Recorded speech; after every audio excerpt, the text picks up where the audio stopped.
Welcome to Agile to Agility podcast with Miljan, Bajic. Major show alert! The very first value we wrote is individuals and interactions. Let's take this to another level.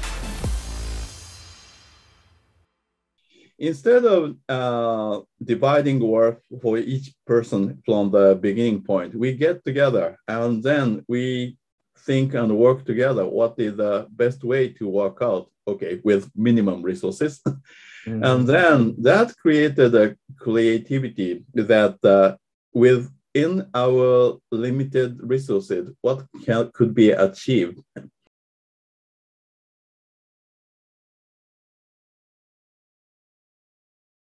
Who is Kiro Harada? I am Kiro Harada.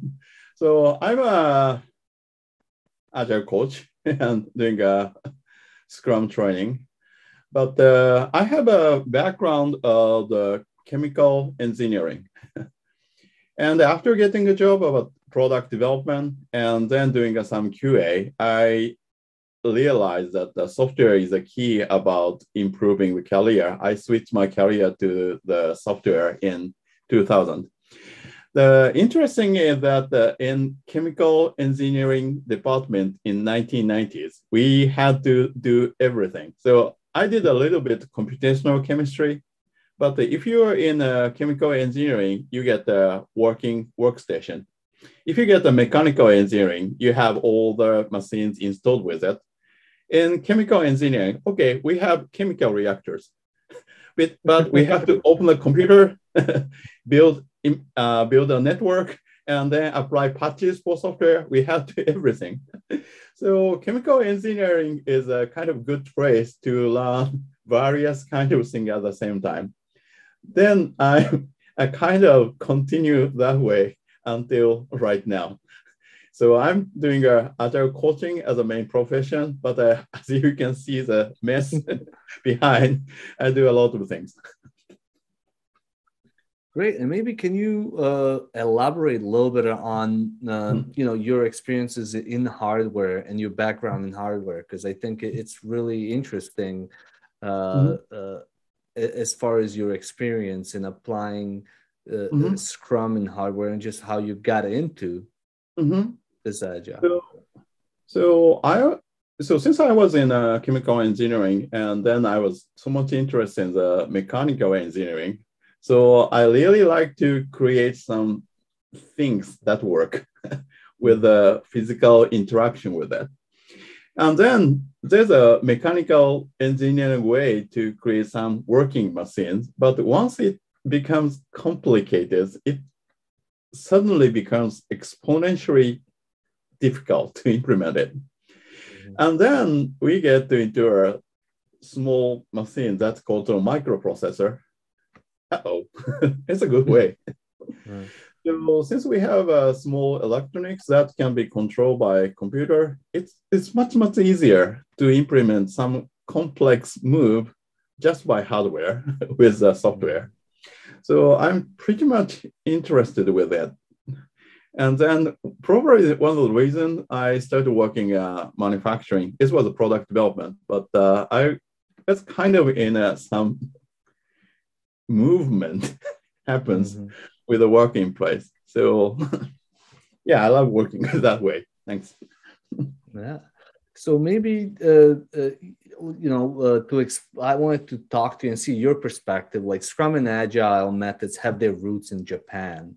And in what ways has that impacted you? Like what's the perspective from somebody from Japan on Scrum and Agile? And do you see that Scrum and Agile have roots in Japan, or is your perspective different on that? Yeah, so I do not think there's a specific origin of Agile, but I have to say that some of the manufacturing in Japan have their own way, very similar, which is known as Agile right now. So what I'm understanding is that when the Japanese industry created a good industrial quality and standard, we didn't have much money implement the various kind of instrument, machines, lines, whatever. Then we didn't have much resources. So the only way we could do is, okay, collect all the people, find the best way. So instead of dividing work for each person from the beginning point, we get together and then we think and work together what is the best way to work out, okay, with minimum resources. And then that created a creativity that within our limited resources, what could be achieved. And then we had a better interaction with various people with various background skills. And then that's a secret part why an Agile and Scrum works. So essentially get a bunch of smart people in a room that are willing to work with each other and just let them figure things out. So with my experience, actually, so good part in working here is that I could have a direct interaction with the people actually who was in the development stage. I do not call smart people. I do call crazy people. So get a bunch of crazy people together, right? Smart and crazy, courageous maybe. One of the things is that since they do not have their own testing environment for them to test their idea, or they get together at around the midnight at the factory. They change the factory, all the land experiment. And then in the morning, they get back the factory in the original space so they can manufacture the ordinary manufacturing the next morning. And then they get back sleep. So that's a kind of crazy things I've heard. What else? I mean, last time you and I spoke, you talked about the impact and the pressure after the World War II on Japan to deliver. Could you maybe elaborate and talk about some of that that you share with me, like how this Kaizen way of working goes back to Deming, Taiichi Ohno, and how the World War II or results of World War II kind of forced Japanese to embrace that Kaizen. So after the World War II, in the case of the after the war period, the older industry in Japan get into recession. So the industry didn't have much resources. We do have people work on it, but we didn't have much machines with it. But good thing is that after the World War II, the Deming came to Japan. They brought us the statistical quality control and the way improve the process and the quality and the productivity. Since we didn't have much time, but didn't have much resource, but we did have time, and then we have good motivation to create the industry back. So to get the history back, there was the Korean War in place, and then we had a great need a great industrial point to create trucks or other military vehicles, and then that creates a huge demand for vehicles that train the industry a lot. So that created essentially platform for a lot of the stuff that was followed in Japan. Yeah, so it's a really limited limit. Okay, we have time, but the deadline is near. So the first truck was designed in 9 months. Wow. That is pretty cool. So maybe to expand on that, I wanted to talk about your experience Scrum in manufacturing. Could you speak maybe about Scrum in manufacturing? Like, what are some of the goods, the bads, the uglies, sides of Scrum in manufacturing? Yeah, so actually the Scrum in manufacturing in Japan is we are now getting back how we worked with Scrum. We need to talk a little bit about how the manufacturing practices brought to outside Japan in early 1980s. So since after the Japan industry came back to a very high productivity and high quality thing, the people were curious about it, and then they sent researchers. And then the first famous book about lean manufacturing is The Machine That Changed the World. So they thought it was the machine. So the little trick is that they didn't disclose how actually organized with it, just shows the end adjusting. Okay, the manufacture repeatable process of manufacturing, and then they call it the secret of the high productivity, which is really not. And then people are really to track to the point. Okay, it's a pull system. Okay, a pull system is for adjusting only. It's not for planning period. And then, so the idea of putting a manufacturing practice in software is actually the initial idea was wrong.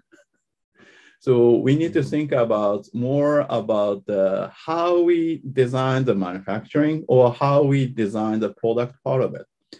In that sense, so there's no pure pull system. So it's always a mixture of push system and pull system. So we need to have some of the batch processing, and then we do a continuous one-piece flow that adjusts itself to levelize the manufacturing. So we need a good mixture of it. So then Scrum is a good point. Scrum has a sprint and sprint planning. So it's a batch planning. And then let the team decide how to deliver it, but they are so strongly encouraged to minimize the lead time for each product backlog item. So it's a good simulation in a designing way of how we create a highly productive and high quality process. So I think Scrum is pretty much whole about covering a push part and pull system. Yeah. And could you maybe elaborate on that? Because that's really interesting in a sense of thinking about it. Sometimes we're going to need a batch process, and that, as part of the value stream, that might be needed. And then sometimes, when we look at things, it might be more of a single flow.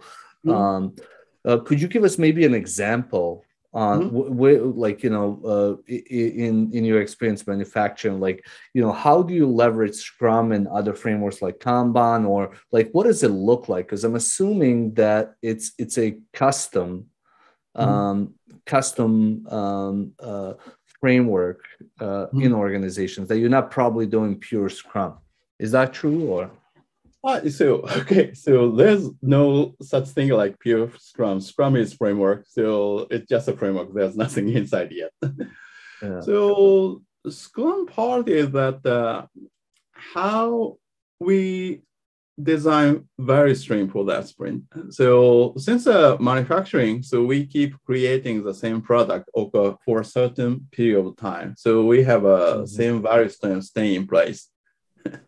So then we measure it, we optimize it, so we create a flow with it. So the manufacturing, okay, I don't call it pretty easy. It still have a lot of adjustment on the tweaks to make the flow. But Scrum is creating a product, or should I say designing the product. Okay, we design the exact same product this sprint again. You won't never get paid. So you have to create a new one. But even though you create a completely new one every time in the sprint, your productivity or your result is not predictable. So we create a kind of value stream template every sprint, but we change a little bit every sprint. And then also the work that's flow on the value stream changes a little bit. So then we are not really automate everything. So if there's a static value stream, we can update. Okay, we can automate, and then we can ask the machine to do it. But value stream or designing Scrum is that we are updating value stream. We are changing the work every time, and also we are updating our people. Okay, we know better. But still, we like to have a metrics, measure, inspect, and adapt cycle.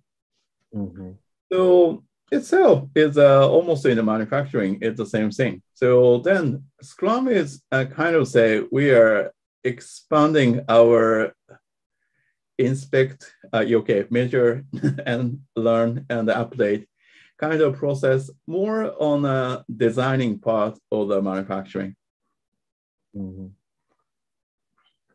That is interesting because I mentioned earlier, like I spoke with Joe Justice recently, and he was working at Tesla. He was describing how he's like, this truly works, and it's almost like Scrum on steroids in the sense of how they work and how they get stuff done and how they continuously iterate through things.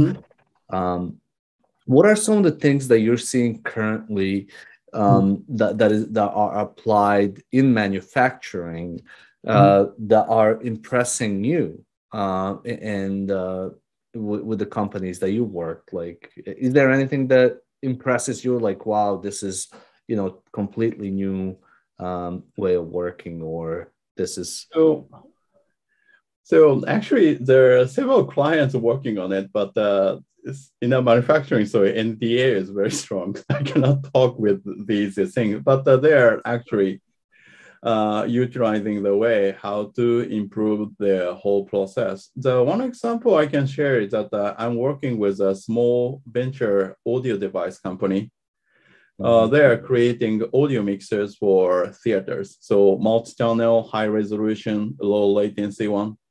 But since the current audio has become the higher resolution audio, which has a much higher sampling rate, we used to implement with software, but software fluctuation of latency make it very difficult for the multi-channel, like a 40-channel mixer, to have the delays fixed with it. So they wanted to create a hardware sound processing, but the hardware is very hard. So what they did is that they actually implemented all the core logic with FPGA, field programmable gate array, but they created the FPGA design by TDD. It's more like a hardware TDD. So instead of creating the circuit or design the gate array itself, they create a logic analyzer or a functional generator with FPGA itself. Wow. And then create the input signal, audio signal. And then they start to implement the target. So the interesting thing is that they also ship the analyzer in production. So they log a lot of information with it. Once there's an error in a field, they actually collect the log, and then they can replay the same thing. So even though they're creating hardware, they're fully utilizing the software techniques to make the quality better. So I can send you I will show you the link of the product after this. Yeah, please, and I'll include it in the link. But that's interesting because it's like similar, like how a lot of these patterns, we're adopting in software development. This is pretty standard pattern in a sense, like test early and often, move testing to validate early, create some feedback loops, and you're just applying it in that context. But it's exact same thing that we did in the software development. Probably in some ways it comes back from manufacturing. So it's just interesting as Scrum is becoming more and more popular, how some of these patterns, not in manufacturing, but just in other industries, will be applied and contextualized. Yeah, so I think so. So there's a product that's called JIG in manufacturing. So ZIG is a support to create the work to stay in the good position. So when you create a wing or when you create something that keep a strict angle, we create some supporting device first, and then create the work and make sure it reduces the variation of the manufacturing process. So we call TDD, but we actually think it's a ZIG DD. It's a JIG. Yeah. So it's a helping device that create the product to be in a correct angle, correct position. But the software helped us. Oh, we can create a jig that is intelligent. So when we are designing it, we have to make sure our work is very well aligned with jig. But our intelligent jig is a little bit noisy. Hey, your work is not well aligned enough, so fix it. Yeah. So that helps a lot about work to designing. So we are creating an automated helper spread in designing the process, designing the product, designing the hardware to help us design better product by reducing the cognitive load to take care of the minor. Exactly. Yeah. Which is like concept in I guess Agile too, is automate whatever you can, whatever makes sense. So you can, like you said, minimize that cognitive load, but also just in general, like don't worry about that. If it can be automated, it's going to save you time. It's going to help you go faster long term. So yeah, I think I find it very much fun. So yeah, it is. You talked about the next generation electric Kanban system in manufacturing. Could you maybe talk about what that is, the next generation electric Kanban system? So Kanban is what I call in the Kanban system is a manufacturing, not software version.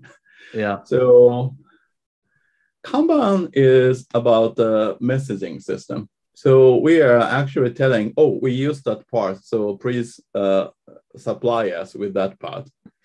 And then the Kanban is sent back with the truck, and then a few days or sometimes few hours later, your part is delivered. But what the purpose of Kanban? So Kanban is actually not an order. It's too slow. So we really wanted to synchronize all processes. So all the processes are in the same takt time. Or takt time is that how you conductor will control the whole rate of manufacturing. But if all the processes keeping the same takt, it is very effective and then minimize working in progress, right? So what we want to do is synchronize processes. And then we synchronize the value stream, I'm assuming, because you're looking at the whole value stream. Yeah. And then Kanban was necessary evil. Since all process cannot be synchronized, it is sometimes geographically away with it. And then geographical location difference was not really a problem since it takes time to deliver part. So it's okay to deliver Kanban back to the supplier. But we can have a better way to synchronize. We can have a better rhythm so that we can synchronize each other. So one of the key is that the Kanban is only signals from the user to supplier. So it only can accelerate. Yeah. There's no way to slow down. So that results in the huge loss in the car manufacturing in the Lehman shock period, since they can accelerate, but they cannot slow down with Kanban. So how do you slow it down? I mean, so if you can accelerate to the, and what you're really saying is that you can, like when your supplier sends you a part, you can't really slow it down. Yeah, so since Kanban is pull system, so the user using it, and there's a signal to the supplier, there's a signal to the supplier, and then all the supply chains are connected. When the situation like a Lehman shock happened, the car stopped manufacturing. The Kanban is already there, so all the parts are stuck coming in. And then they made a huge fluctuation. So pull system can pull into accelerate. But there's the other part that's necessary too, how to slow down. slow with down. the next Kanban system, actually, I do not know what is happening right eKanban right now, but they are thinking about designing how to share the information, how to slow down, still synchronize all the process each other. Yeah, I mean, just thinking about it, but I'm assuming this would go back to contracting and to the suppliers and communication and saying like, hey, what happens if we have this type of an event? How do we communicate and what type of policy do we need in place in order to stop sending us these parts because we no longer, or we can't, you're sending at a much faster rate than what we can actually take. And that might be creating either bottlenecks or costing more or whatever it is, right? So in some huge manufacturing case, the load fluctuation with adjustment with Kanban is only 5% per month. So if you cannot accelerate more than 5%, if you cannot slow down more than 5% each month, so you have to at least 1 month before. Situations are a little more complicated. So that the Kanban system is for adjustment, so they cannot take care about 20%, 30% changes. So it's a responsibility of the push part of the system. Okay. So it's a mixture. Yeah, that is interesting. And, I told you, like, my background is mostly in software development, and, I started working with more clients that are in manufacturing, or they have parts that are in manufacturing. It's been very interesting. So maybe to shift gears a little bit, I wanted to talk to you about just the importance, I guess, or why is it important for professionals in Japan to be introduced to Scrum? And is there, like, in the West, mostly, I guess it's everywhere. It's not just here in the United States, but people are crazy about certifications. They're crazy about Scrum is becoming, so there are good and bad of both, these certifications. But why do you think is important for professionals in Japan to be introduced to Scrum? So about more than 30 years ago, so in 1980s, so our way, in a Japanese way of working, shook the world. Actually, we changed the way of work 35 years ago. So then it was very different from what the other country thought is a normal way to do it. And then we could do it. But as you know, after the so-called bubble economy collapses, we are more about becoming a small improvement, or should I say cost-cutting working in place for the last 20, 30 years. So even though we create a very new, crazy way of working 35 years ago, but we lost how we did it. And then after a long run, the new way, like Scrum, the way of working all the way back to Japan again. So it's a good thing. So it's really about going back to the roots and understanding the essence of what the moment that was really started in Japan. So, I do not call it roots, but it's old. Well, I think a lot of people, and maybe it's just and Jeff Sutherland, who specifically he talks about it, and the impact that Taiichi Ono and the two professors at Harvard, Nunaka and I forget the other gentleman's name. So Takeuchi.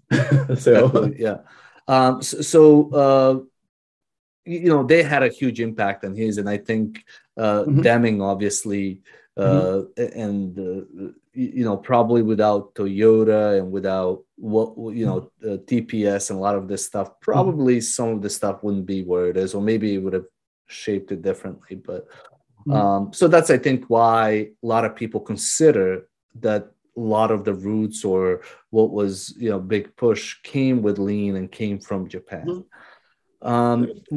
Yeah. Yeah, it's a good thing. So I feel good.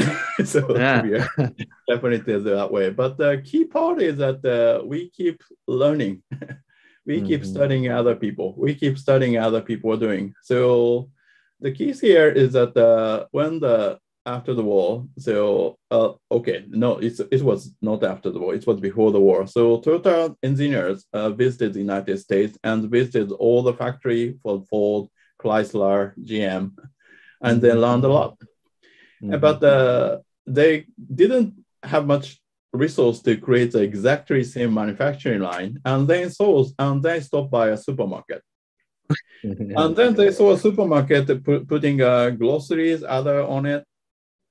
Oh, that's the idea. So when we deliver, like, if the car is like the shopping cart in the supermarket, and the parts is delivered on time to it, so it become much very efficient with minimum, and still have a high production. Yeah. So they learned a lot from the car manufacturer in the US, but also from the supermarket. So that's it's a good pull system and lean. Yeah. What about why Scrum Alliance? I mean, you're associated with Scrum Alliance, and Scrum Alliance is the oldest, most recognized nonprofit organization, and I think in the United States, Scrum Alliance dominates in the sense of certifications and all that. But in other countries, it doesn't. So, like, people a lot of times associate themselves with other certification bodies. Why did you decide to? You probably belong to others, I'm not sure, but you've kind of decided to go down the CST path and trainer path and associate yourself with Scrum Alliance. So, why Scrum Alliance? So I don't know to feel bad about the other certifications, but the reason I stayed in a CST path is that Scrum Alliance trainings are very diverse. So the training provided by each trainer are very different to each other. Still try to capture Scrum, which is a good thing. So in that sense, I'd like to have other certification body training. So they like to capture the core part of Scrum to make it better. But at the same time, it's a good thing that the certification body is not the training body. So training body create a various way of doing it. Still, the certification body a good certification. So we are not really a traditional meeting on competing, but we are trying to better way sharing Scrum idea, and then we are learning each other. So if there's no the Scrum association kind of thing, okay, you have to teach this blah blah blah. Probably Scrum will lose their momentum. Exactly. And that's kind of what attracted me too, because I think that same thing of like, there's a certification body, but there's, trainers are a community. So when I design my training, when you design your training, it's different, and we have same learning objectives, but Kiro can design his own way. And, I think there's also, from my perspective around like, nonprofit versus for-profit. A lot of these organizations are for-profit and not necessarily for impact organizations. So it's interesting. You are one of the few first CST-R, which is CST regional, I believe, right? What was your experience of becoming a CST-R? What was that process? So it's exactly the same as a CST thing, but since the way of providing training pretty much not really same or aligned with the ways of our CST is, so then I believe they decided to give it a try. So since I think you have experience, introducing Scrum to a large enterprise and Scrum into a small startup. Do you do the same way? I do not think so. So then my experience says that if you bring a Scrum to large enterprise, so can you develop a really software with that such loose process? That's a response. And then when you bring a Scrum to startup, do we need to such a lot of meetings just to develop software? So it's a completely different reaction to it. So we need to inspect and adapt. Okay, inspect that as a key part of it. With the size of the company or the history context of the company.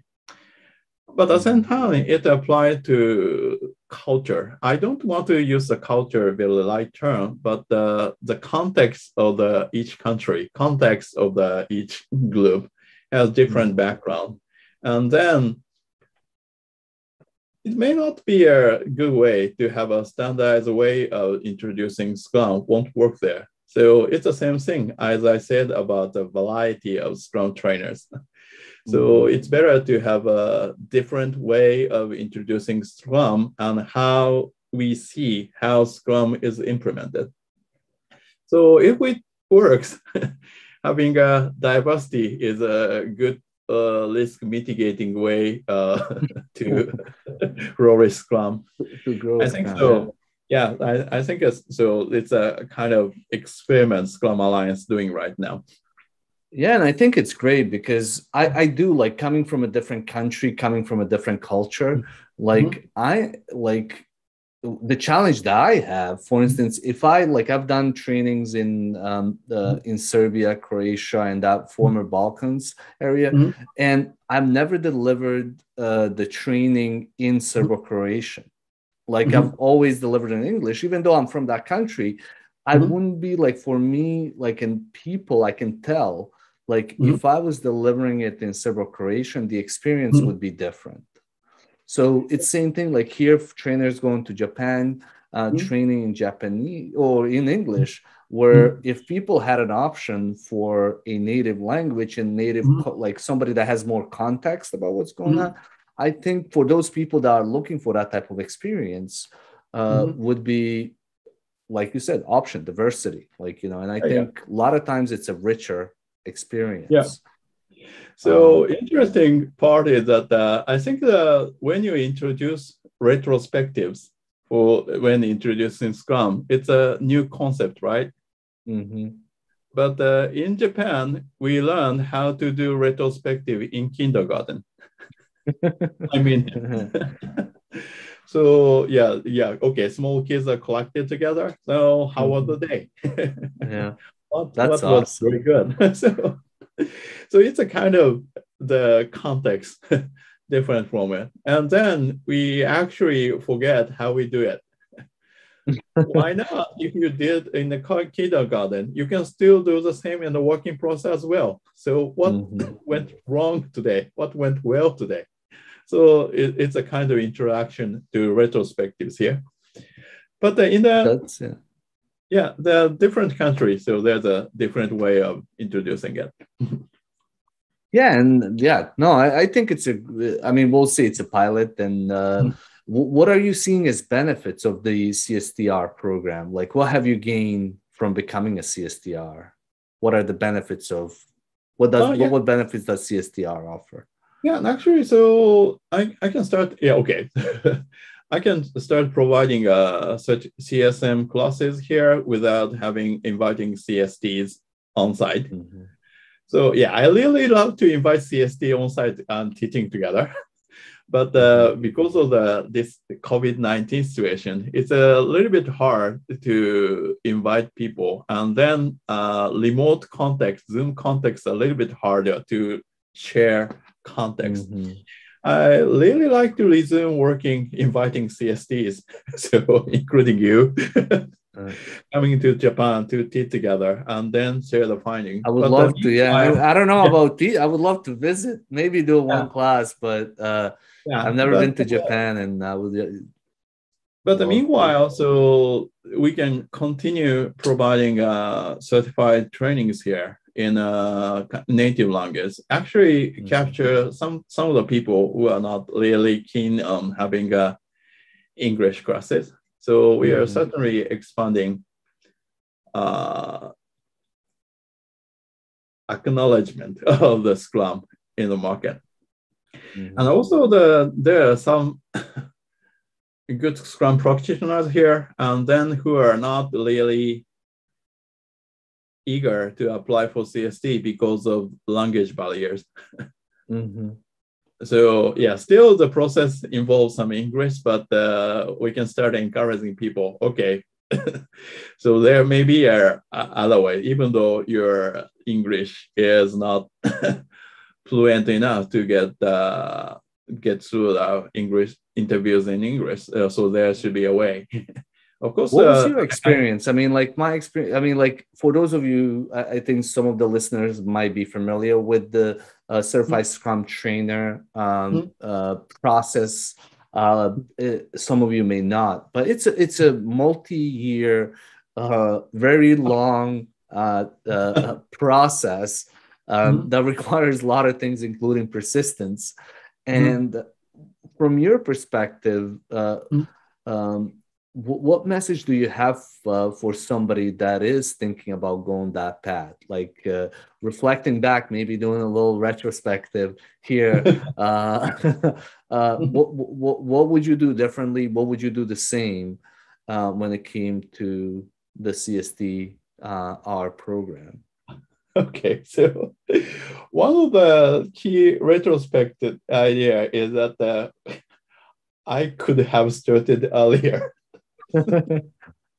Always start early. So your career length is limited. So if you have something very interesting and something that will benefit for you, start early. That is the key. And then, so it's a kind of diverse experiment. So if there's a lot of people, and then with diverse background, diverse ideas, diverse way of doing it. So appreciate it. It's fun. So yeah. And the application itself, I mean, like I would say, you know, it took at least for both CST and CC for me, the application is long and tedious. And I remember spending hours. So I tell usually when people ask me, like, you know, how should I start preparing? What are the next steps? I usually tell them, go review the application, understand, take iterative and incremental approach to filling out your application, you know. So, but at the same time, so I need a little proposal about how to improve it. So since it's a clear symptom that there are multiple POs here. So the multiple POs here is that the symptom is keep adding things, not removing. So since it's a structure of the adding new criteria thing, and then it is not really straightforward and then a value stream optimized way of it, it is perfectly okay to go awry. To find new learning, but we can make it a little better to be easier to get into the gate. Okay, the key of martial arts training, whatever, is it's pretty much make it easier to get in the gate, and then your path is harder though. Exactly. And then so if it becomes a part of the applicant professional development, so it'd be good. Yeah, that's a really interesting concept, because I think if you could get people even to start filling out or getting somebody to help them with the application or something, that's something for Scrum Alliance to think about, in a sense of how do we get people to start filling out applications, start kind of getting in the process, maybe even getting another CST or somebody to help them with that initial startup might get more people to kind of engage in this process. Because So since Scrum is very diverse, so I have never seen the exact same Scrum implementation in two different teams. So I really like to encourage people how people implemented Scrum, what kind of tricks, tips they have tried, so that the other people can try it. And then actually describing how they did it, it's really helped to develop their career too. So I should have mentioned that I was working in a Scrum Patterns working group. So we are collecting good working way of doing it, and then to write document about it so that the other people can try with it. So working software is better, but the document can survive history. So the people with no contact try new way of working. So I think it would help change the way of work as well. Great. So maybe the last question here, a little fun question. Okay. If you could have dinner with two people that are alive, who would you choose and why? So, okay. So if the people arrive, I just go for it. Okay, let's go for dinner. So I try it. And then the country I'm thinking of is that, do you know Robert Heinlein? So science fiction writer. No. So it's the door to the summer or the other Stranger in a Strange Land. It's a science fiction writer. He wrote about the society in the future. So even though he died when I was in high school, so I really wanted to meet him. But I really talked with him that after he observed the current situation, how he imagined the future. The future, yeah. Yeah, so they have a good foundation. Yeah, all the same reason I like to see Isaac Asimov, who is a science fiction writer as well. So who are good imaginary that actually somewhat accurately predict the future right now. Yeah. I like to see what kind of thing happening. What's going on in their heads as they're kind of formulating the thoughts about the future. Yeah. What will happen. Yeah. So unfortunately, we cannot go to the moon right now.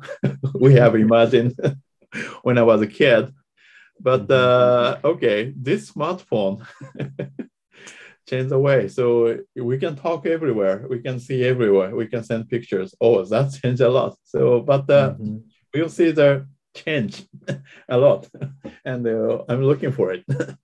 Yeah, no, I think it is cool, and it's interesting, you know, that some people have that foresight where maybe, you know, just guessing, but just knowing, I agree, knowing like their thought process and how they come up with those ideas would be really interesting.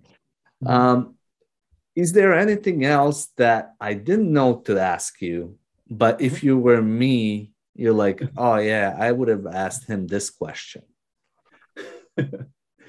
So,